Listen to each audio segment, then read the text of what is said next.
अध्याय 2 गीता का सार। संजय ने कहा, करुणा से व्याप्त शोकयुक्त अश्रुपूरित नेत्रों वाले अर्जुन को देखकर मधुसूदन कृष्ण ने ये शब्द कहे। श्री भगवान ने कहा, हे अर्जुन, तुम्हारे मन में यह कलमश आया कैसे? यह उस मनुष्य के लिए तनुक भी अनुकूल नहीं है जो जीवन के मूल्य को जानता हो। इससे उच्च लोक की नहीं अपितु अपयश की प्राप्ति होती है। हे प्रतापुत्र, इस हीन नपुंसकता को प्राप्त मत हो, यह तुम्हें शोभा नहीं देती। हे शत्रुओं के दमन करता, हृदय की शुद्ध दुर्बलता को त्याग कर युद्ध के लिए खड़े हो। अर्जुन ने कहा, हे शत्रुहंता, हे मधुसूदन, मैं युद्ध भूमि में किस तरह भीष्म तथा द्रोण जैसे पूजनीय व्यक्तियों पर उलटकर बाण चलाऊंगा।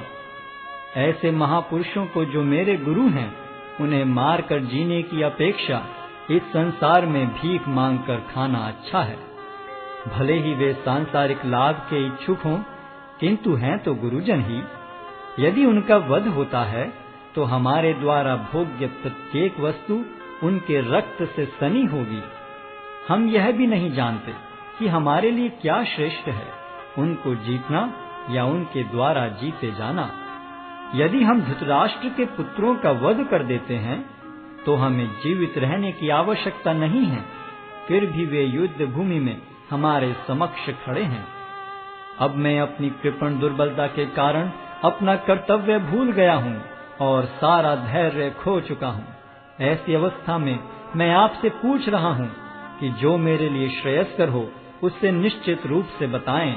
अब मैं आपका शिष्य हूँ और आपका शरणागत हूँ, कृपया मुझे उपदेश दें। मुझे ऐसा कोई साधन नहीं दिखता जो मेरी इंद्रियों को सुखाने वाले इस शोक को दूर कर सके। स्वर्ग पर देवताओं के अधिपत्य की तरह इस धन धान्य संपन्न सारी पृथ्वी पर निष्कंटक राज्य प्राप्त करके भी मैं इस शोक को दूर नहीं कर सकूंगा। संजय ने कहा, इस प्रकार कहने के बाद शत्रुओं का दमन करने वाला अर्जुन कृष्ण से बोला, हे गोविंद, मैं युद्ध नहीं करूंगा, और चुप हो गया। हे भरतवंशी धृतराष्ट्र, उस समय दोनों सेनाओं के मध्य शोकमग्न अर्जुन से कृष्ण ने मानो हंसते हुए ये शब्द कहे। श्री भगवान ने कहा, तुम पांडित्यपूर्ण वचन करते हुए उनके लिए शोक कर रहे हो जो शोक करने योग्य नहीं हैं। जो विद्वान होते हैं वे न तो जीवित के लिए न ही मृत के लिए शोक करते हैं। ऐसा कभी नहीं हुआ कि मैं न रहा हूं या तुम न रहे हो, अथवा ये समस्त राजा न रहे हों, और न ऐसा है कि भविष्य में हम लोग नहीं रहेंगे। जिस प्रकार शरीरधारी आत्मा इस शरीर में बाल्यावस्था से तरुणावस्था में और फिर वृद्धावस्था में निरंतर अग्रसर होता रहता है, उसी प्रकार मृत्यु होने पर आत्मा दूसरे शरीर में चला जाता है। धीर व्यक्ति ऐसे परिवर्तन से मोह को प्राप्त नहीं होता। हे कुंती पुत्र, सुख तथा दुख का क्षणिक उदय तथा कालक्रम में उनका अंतर्धान होना सर्दी तथा गर्मी की ऋतुओं के आने जाने के समान है। हे भरतवंशी, वे इंद्रिय बोध से उत्पन्न होते हैं और मनुष्य को चाहिए कि अविचल भाव से उनको सहन करना सीखे। हे पुरुष श्रेष्ठ अर्जुन, जो पुरुष सुख तथा दुख में विचलित नहीं होता और इन दोनों में संभाव रखता है, वह निश्चित रूप से मुक्ति के योग्य है। तत्वदर्शियों ने यह निष्कर्ष निकाला है कि असत का तो कोई चिरस्थायित्व नहीं है, किंतु सत अपरिवर्तनीय रहता है। उन्होंने इन दोनों की प्रकृति के अध्ययन द्वारा यह निष्कर्ष निकाला है। जो सारे शरीर में व्याप्त है उसे ही तुम अविनाशी समझो। उस अव्यय आत्मा को नष्ट करने में कोई भी समर्थ नहीं है। अविनाशी, अप्रमेय तथा शाश्वत जीव के भौतिक शरीर का अंत अवश्यम भावी है। अतः हे भरतवंशी, युद्ध करो।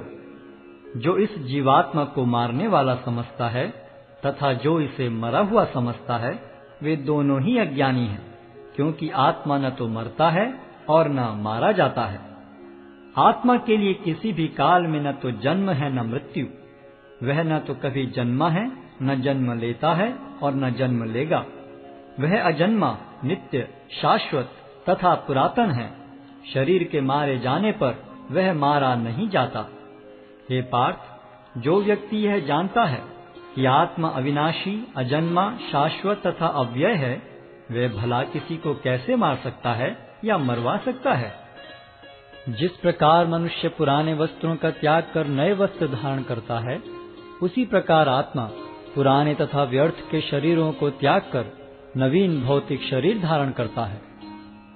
यह आत्मा न तो कभी किसी शस्त्र द्वारा खंड खंड किया जा सकता है, न अग्नि द्वारा जलाया जा सकता है, न जल द्वारा भिगोया या वायु द्वारा सुखाया जा सकता है। यह आत्मा अखंडित तथा अघुलनशील है।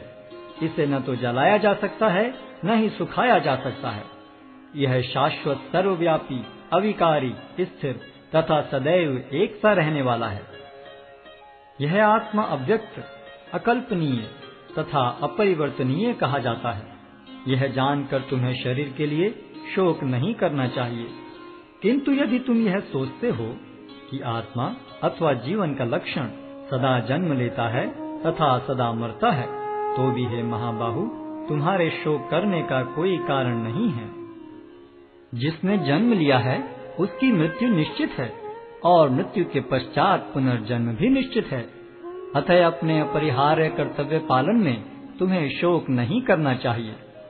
सारे जीव प्रारंभ में अव्यक्त रहते हैं, मध्य अवस्था में व्यक्त होते हैं और विनष्ट होने पर पुनः अव्यक्त हो जाते हैं। अतः शोक करने की क्या आवश्यकता है?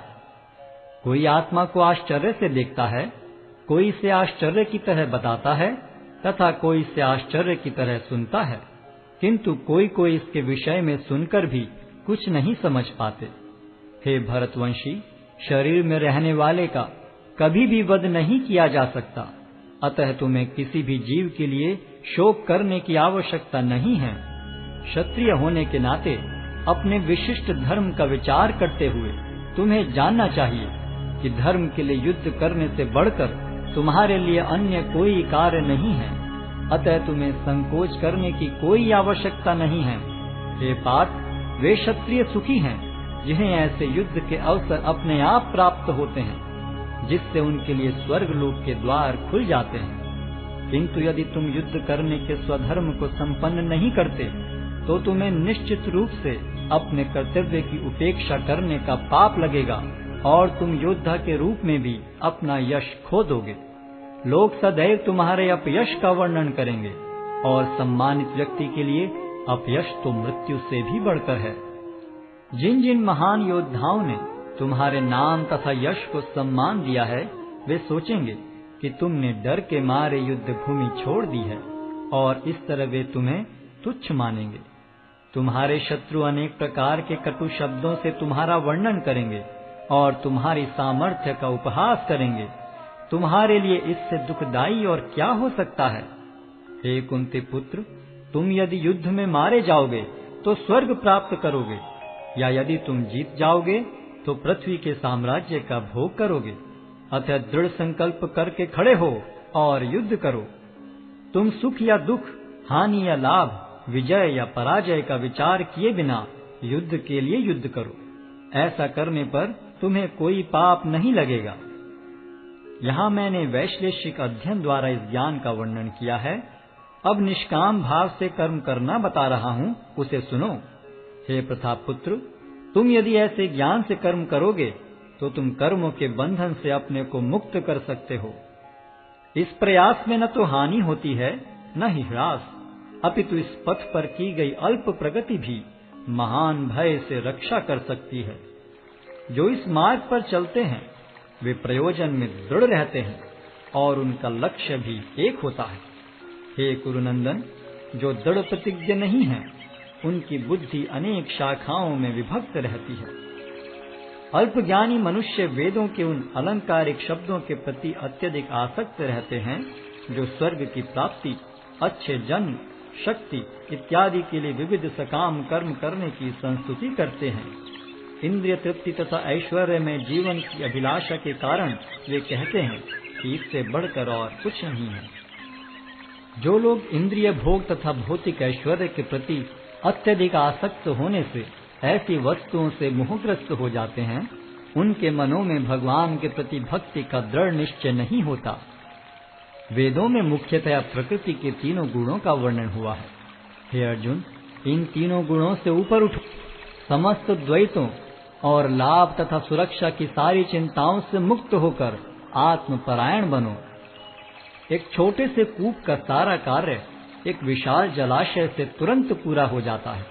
इसी प्रकार वेदों के आंतरिक तात्पर्य जानने वाले को उनके सारे प्रयोजन सिद्ध हो जाते हैं। तुम्हें अपना कर्म करने का अधिकार है, किंतु कर्म के फलों के तुम अधिकारी नहीं हो। तुम न तो कभी अपने आप को अपने कर्मों के फलों का कारण मानो, न ही कर्म न करने में कभी आसक्त हो। हे अर्जुन, जय अथवा पराजय की समस्त आसक्ति त्याग कर समभाव से अपना कर्म करो, ऐसी समता योग कहलाती है। हे धनंजय, भक्ति के द्वारा समस्त गर्हित कर्मों से दूर रहो और उसी भाव से भगवान की शरण ग्रहण करो। जो व्यक्ति अपने सकाम कर्म फलों को भोगना चाहते हैं, वे कृपण हैं।